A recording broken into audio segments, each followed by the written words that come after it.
The Honorable Commissioner for Education, Science and Technology will come back to the podium.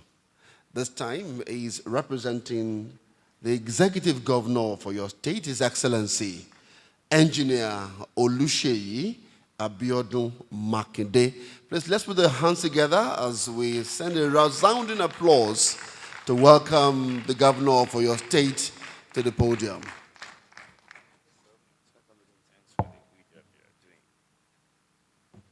I'm here once again, and I still want to rest on the already established protocol. I'm here, I bring a fraternal greetings from the Executive Governor of Oyo State, Engineer Seyi Makinde, to you all, and I wish each and every one of us fruitful deliberation in the Study Abroad Fair and the International Conference. I briefly want to speak to access to education, breaking down barriers for all. Education is as old as the planet Earth, and we all started from dark ages. From dark ages to reminiscence age, to computer age, we have what we call industrial civilization age, internationalization, and today we are on to virtualization, where artificial intelligence is taking places of human and domestic, industrial and domestic activities. So everything is going to be by virtualization. Many are not in this conference hall with us, but they are participating in all the activities we are doing. Therefore, there must be access to education for all of us. We need to remove every barrier along the way. And by removing all these barriers, what government is doing nowadays is to create enabling environment. While we are investing on education industry, we make sure we are removing all the barriers too. There is a blueprint of Governor Seyi Makinde that it is baptized as roadmap to sustainable development in education.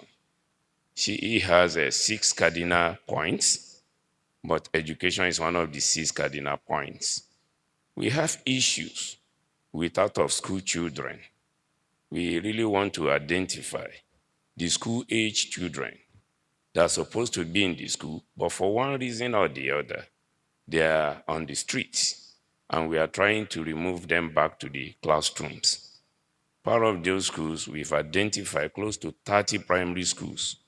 About 23 primary schools were closed down for over 13 years in Oyo State here. So we were giving direct instruction that those schools must be opened. The reason behind this is that those areas where these schools are closed, we must have been denying some children to become medical doctors in future, deny some of them from becoming engineers in future, lawyers and what have you, allowing them to seek for knowledge offshore. So once this school is opened, it's a way of removing barriers for those ones to have access to education. Southwest, Oyo State is not doing badly. If you look at all the statistics, our schools are doing wonderfully well. We conducted what we call a needs assessment in our various schools, what and what is lacking. And we have to place it on financial implications. Sorry about that.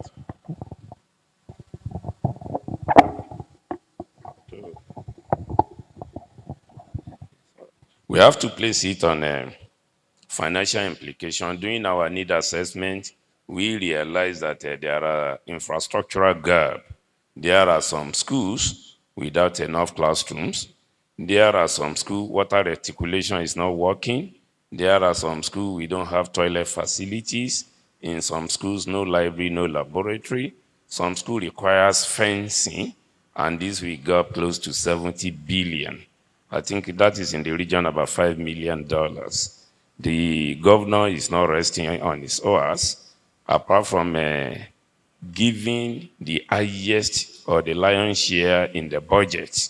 That one is no longer a news. The 2024 budget, education has the largest share, and this is in compliance with the UNESCO benchmark that in every budget of every state, you should give over and above 20%.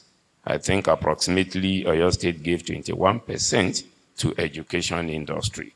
So this is another way of providing an enabling environment for us to remove all the barriers for our children to have access to education for us. We are equally complying with Sustainable Development Goal 4 and Goal 17 to make sure that every Dick and Harry has access to education in Oyo State. Then coming back to the secondary education, all our secondary schools, if you look at the parameter before the emergence of the Omititun 1.0, before Engineer Seyi Makinde came on board, our performance was not too okay in WAEC and NECO. But today, you can Google and check at the statistics. Oyo came third in the NECO, the 2023 NECO examination, is as a result of providing an enabling environment.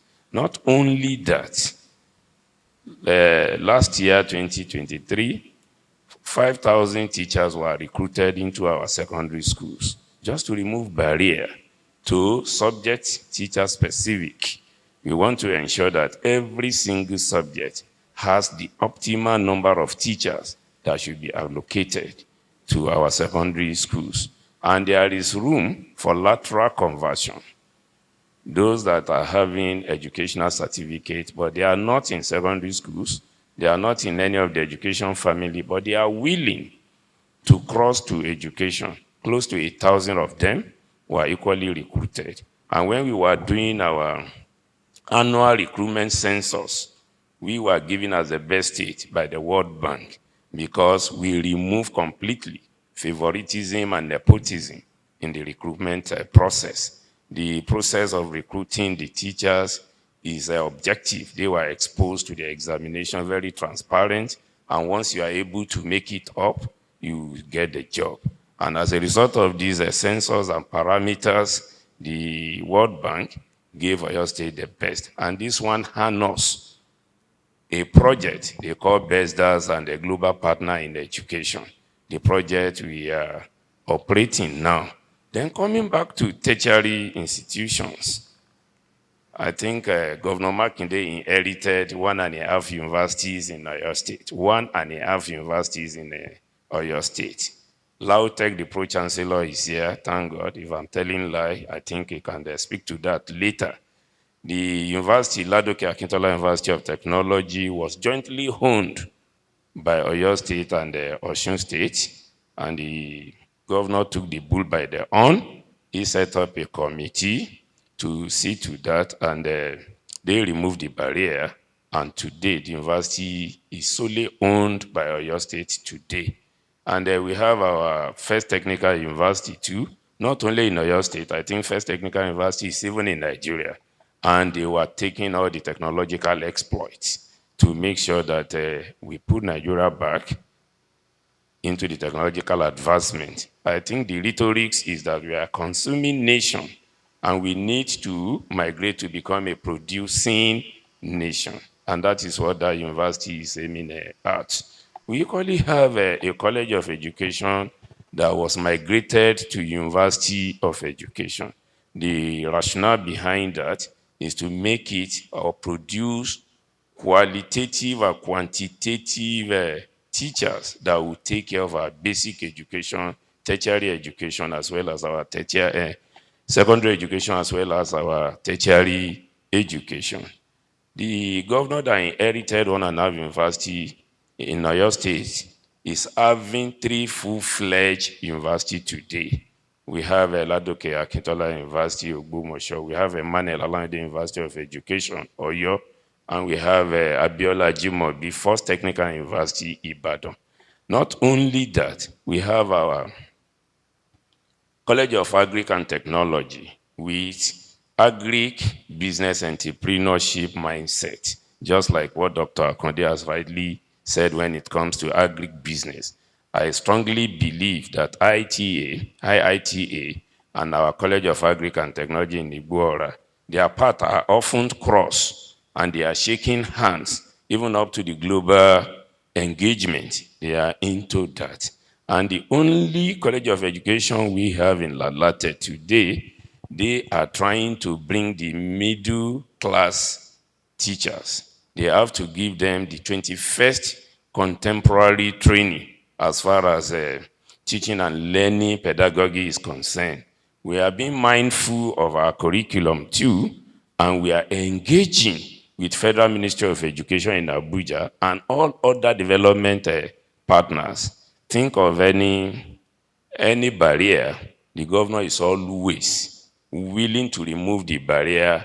And some of the innovative activities along the educational advancement in Oyo State, like where initially we do have what we call education tax fund, ETF.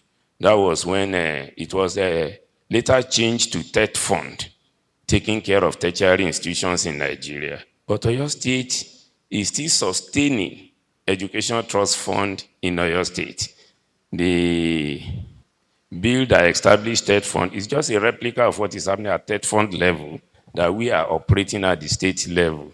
And the little tax fund we are realizing from the contractual sum, contract being awarded by the state, is what we are giving back to our institutions in Oyo State. Not only that, tertiary institutions, just like I mentioned, that one is already in the pipeline.